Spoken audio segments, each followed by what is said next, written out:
Frank Robinson, as you have seen, we showed you the ceremony that took place, the unveiling of the sculpture in the picnic area here at Camden Yards that will forever immortalize the great ball player, and also pregame ceremonies on the field. And now we are delighted to have Frank join us here in the booth. How are you? I'm doing fine. You dry? I'm dry, but I haven't come down to earth yet. This, obviously, you were very touched by the ceremonies here today. That's going to go down to third off the bat of Hardy, and the play made for the out. Hardy's retired. Just tell us how you feel, Frank.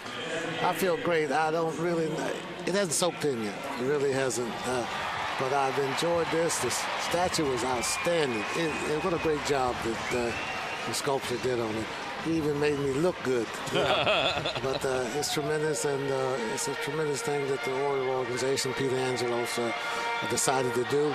I really appreciate it, and I'm looking forward to the other guys being statues going up out there. Well, what an opportunity for the fans to see great players, because you had some pretty significant guests that showed up for you here today, including Hank Aaron, Rachel Robinson, your family on hand, a member of the Orioles, current team, former teams. I mean, that's a great tribute to Frank. Well, I appreciate that. You know, that's one of the things that you really appreciate by playing this game of baseball is the people that you meet and the friendships that you make.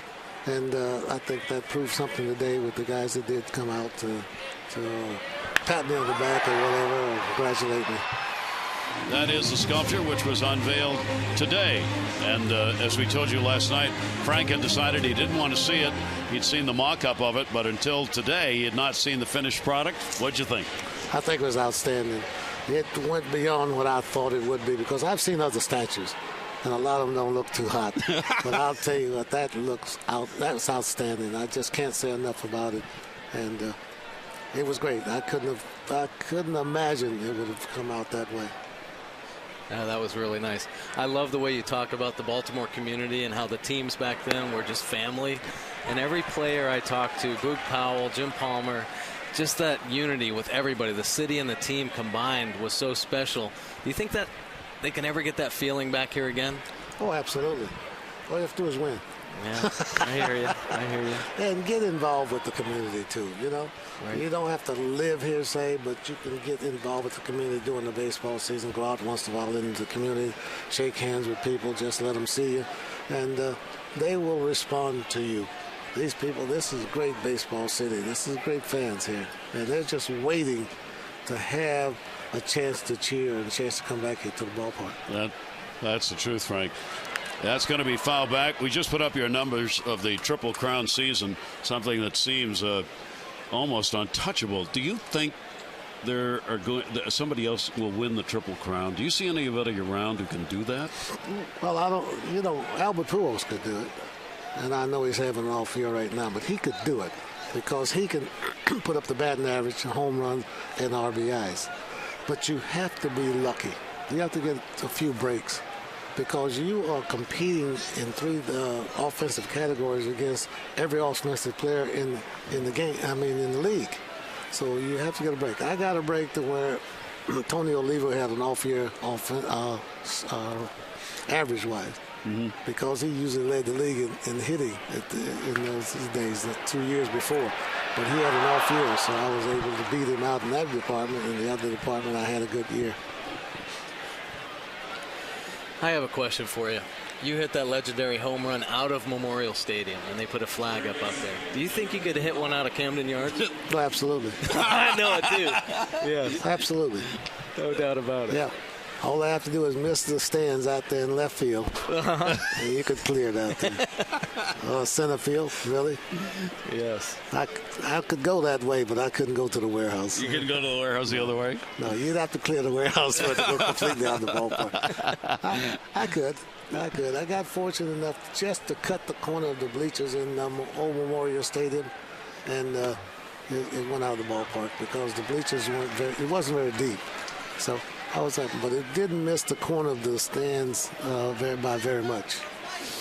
Base hit here is put Kaiahua on with a leadoff single in the second inning. Hughes at the plate. He did not play last night. He gets the start at third. Luke Hughes, the Australian player, acquired after they lost their starting third baseman to a knee injury, so they're trying to find out who's going to play there this year, and Hughes is the one they are taking a look at. Frank, the obvious questions for people like yourself are the memories that you have, but what is the one that jumps out at you when you're asked that question? Well, I answer it this way. I played this game for 21 years. I can't sit here and pick one thing out. Yeah. But what I do is I picked the 1966 season. Everything just fell into place. Hollywood couldn't have written the script any better. You know, you traded here, you win a Triple Crown, you win a Most Valuable Player Award, your team wins an American League Championship, you go to the World Series and you sweep the mighty Dodgers 4 in a row. It couldn't ask for any better. That was sweet. It was. That was sweet. It was. It was a great moment that Oriole fans obviously remember. Cliff Pennington coming up after the strikeout to Hughes. When you got traded over, I had heard you talk earlier about you were frustrated about that move because you had come up with the Cincinnati Reds, spent so much time there. Were you playing with a chip on your shoulder per se, or do you think it was just the team camaraderie that helped that transition? I had the chip on my shoulder after the deal was made. I took it to spring training, but when we came out of spring training, there was no chip. I was coming here to concentrate and focus on baseball, and the camaraderie we had and the magic we had as players, and the way we got along together and the way we played as a team, that's what drove me. That's what drove me. And the fan support here really fueled the fire. Frank, can you tell us a bit about your history with Hank Aaron? Where's your relationship with him go back to? Well, Hank and I competed against each other for quite a few years in the National League. Matter of fact, he was in the Sally League in the minor leagues the year before I was. Okay. And everywhere I went, Hank Aaron hit one here, Hank Aaron hit one here, Hank Aaron. I got sick and tired of that. And I came up in 1956. I would have come up in 55, but I hurt my arm. And there he was. Hank Aaron did it. Hank Aaron did it. And I could see it for myself in 56. So every time he hit a home run, I wanted to hit a home run. Every time he got a base hit, I wanted to get a base hit. So that was a competition I had with myself against him. He didn't know it at the time. But we went into the Hall of Fame together. And if I had to pick a player to go in the Hall of Fame, nice play. With at the time, I would have picked Hank Aaron. But I was fortunate enough we went in at the same time. And from that day on, our family with me and Hank, we've created a real nice friendship. Real nice play made by Nolan Reimold out there to get the second out of the inning. Runner at first now, and 2 down on the top of the order. Weeks coming up. Was that what Hank was talking about when he said you finally caught him? Well, that's it. That's right. You know, Hank was in home run boom, and he wound up. You know, in my first few years in the big leagues, I was right with him in home runs. Seriously, about the first 4 or 5 years.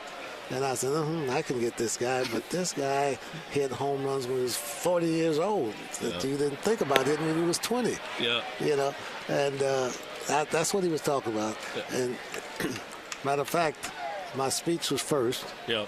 He came after me at the Hall of Fame. Yeah. And I told him, yep, I finally caught you, buddy. What a great memory. Frank, we can't thank you enough for, number one, just for being who you are and for what you've given to this city in baseball, but for taking time to come up here and join us. We really appreciate it. Well, Thank it's you my so pleasure. much. Thanks for having me. Yeah. It's always a pleasure to come back to Baltimore. Yep. I enjoy this. It's like home almost to me, and I hate to keep saying it because it sounds corny, but I have a special place in my heart for this city. Well, this city certainly has a place in its heart for you, and obviously anytime you come right in here and sit down and talk baseball anytime you want. Yeah. Well, thank you. Thank you for having me, Gary. Thank Appreciate you very it. much. Really appreciate it.